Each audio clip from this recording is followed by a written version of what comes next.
നമസ്കാരം പ്രിയ പ്രേക്ഷകർക്ക് പേജ് റോഡിലേക്ക് സ്വാഗതം. കർണാടകയിലെ ഷിരൂരിൽ അർജുനായുള്ള തിരച്ചിൽ പുരോഗമിച്ചുകൊണ്ടിരിക്കുകയാണ്. അർജുനെ കാണാതായി 11ാമത്തെ ദിവസം പിന്നിടുമ്പോഴും അർജുനെക്കുറിച്ചുള്ള ഒരു വിവരവും ശേഖരിക്കാൻ ആയില്ല എന്നത് വളരെ വിഷമം ഉണ്ടാക്കുന്ന ഒരു കാര്യം തന്നെയാണ്. കഴിഞ്ഞ ദിവസങ്ങളിൽ തെർമൽ ഇമേജിംഗ് പരിശോധന നടന്നിരുന്നു. ഇതുവഴി പുഴയ്ക്കടിയിലുള്ള ലോറിയിൽ നിന്ന് മനുഷ്യന്റെ ശരീരത്തിന്റെ സാന്നിധ്യമുണ്ടോ എന്ന് മനസ്സിലാക്കാം. എന്നാൽ ഈ ഒരു പരിശോധന നടത്തിയപ്പോൾ അർജുന്റെ സാന്നിധ്യം ലോറിക്കുള്ളിൽ കണ്ടെത്താനായില്ല. ഇപ്പോൾ രാത്രിയിലും തിരച്ചിൽ തുടരുന്ന രീതിയാണ് രക്ഷാപ്രവർത്തന സംഘം സ്വീകരിച്ചിരിക്കുന്നത്.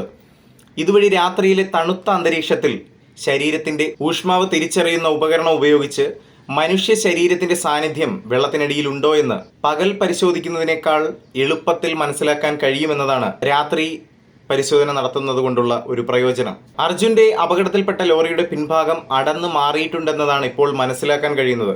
എന്നാൽ ലോറിയുടെ ക്യാബിൻ തകരാൻ സാധ്യതയില്ല എന്നതാണ് ലോറിയുടെ നിർമ്മാതാക്കളായ ഭാരത് ബെൻസ് കമ്പനി അറിയിക്കുന്നത്.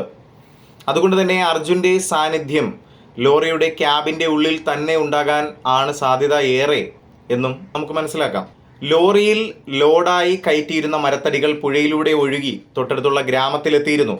ഈ ഒരു സാഹചര്യത്തിൽ മണ്ണിടിച്ചിൽ ഉണ്ടാകുന്ന സമയം അർജുൻ ലോറിയുടെ ഉള്ളിലായിരുന്നോ അതോ തൊട്ടടുത്തുള്ള ലക്ഷ്മണന്റെ ചായക്കടയിലായിരുന്നു എന്നതിന് ഒരു വ്യക്തത വന്നിട്ടില്ല.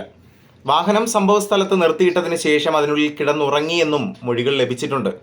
എന്നാൽ കഴിഞ്ഞ ദിവസത്തെ ലോറിയുടെ ക്യാബിൻ ഡ്രോൺ ഉപയോഗിച്ച് പരിശോധിച്ചപ്പോൾ മനുഷ്യ ശരീരത്തിന്റെ സാന്നിധ്യം കണ്ടെത്താനാകാതെ വന്നപ്പോഴാണ് അർജുൻ ലോറി നിർത്തിയിട്ട് പുറത്തിറങ്ങി നിന്നിരിക്കുമോ എന്ന സംശയം ബലപ്പെടാൻ സാഹചര്യമുണ്ടായത്. അർജുൻ എവിടെ എന്നുള്ള ചോദ്യം നിലനിൽക്കുമ്പോൾ തന്നെ ഈ ഒരു സാഹചര്യത്തിൽ മറ്റൊരു മൃതദേഹം കൂടി കണ്ടെടുത്തിരിക്കുകയാണ്.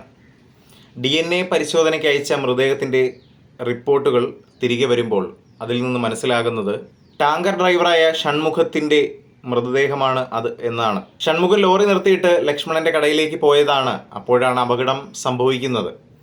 തമിഴ്നാട് നാമക്കൽ സ്വദേശിയാണ് ഷൺമുഖം. അതുപോലെ തന്നെ ഗംഗാവലി പുഴയിൽ ഒഴുക്ക് ക്രമാതീതമായി വർദ്ധിച്ചുകൊണ്ടിരിക്കുകയാണിപ്പോൾ. മണിക്കൂറിൽ 11 കിലോമീറ്റർ വേഗത്തിലുള്ള ജലപ്രവാഹമാണ് ഇപ്പോഴുള്ളത്. അതുകൊണ്ട് തന്നെ നാവികസേനയ്ക്ക് ഇപ്പോൾ ജലാശയത്തിലേക്ക് ഇറങ്ങുന്നതിന് വളരെയധികം ബുദ്ധിമുട്ടാണ് നേരിടുന്നത്. ഒഴുക്ക് കൂടുതലുള്ള സമയത്ത് നാവികസേനയെ ജലാശയത്തിലേക്ക് ഇറങ്ങാൻ സമ്മർദ്ദം ചെലുത്താനും കഴിയാത്ത ഈ ഒരു സാഹചര്യത്തിൽ ആശങ്ക വർദ്ധിക്കുകയാണ്. അതുപോലെ തന്നെ കാർവാർ MLA സതീഷ് കൃഷ്ണ സെയിൽ മാധ്യമങ്ങളോട് പറയുന്നത് ഇങ്ങനെയാണ്. കേരളത്തിൽ നിന്ന് വന്നവർ പറഞ്ഞിട്ടാണ് ആദ്യത്തെ 6 ദിവസത്തെ രക്ഷാപ്രവർത്തനം കരയിൽ ക്രമീകരിച്ചത്.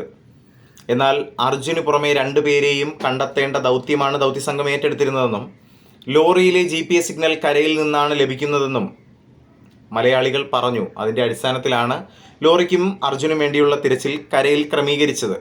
എന്തായാലും അർജുനെ കാണാതായിട്ട് 11 ദിവസങ്ങൾ പിന്നിടുമ്പോൾ ഉടനെ തന്നെ ഒരു ശുഭ വാർത്ത കേൾക്കാം എന്ന് നമുക്ക് പ്രത്യാശിക്കാം. എന്താണ് ഈ ഒരു വിഷയത്തെക്കുറിച്ച് നിങ്ങൾക്ക് പറയാനുള്ളത്? താഴെ കമൻറ്റ് ചെയ്യൂ.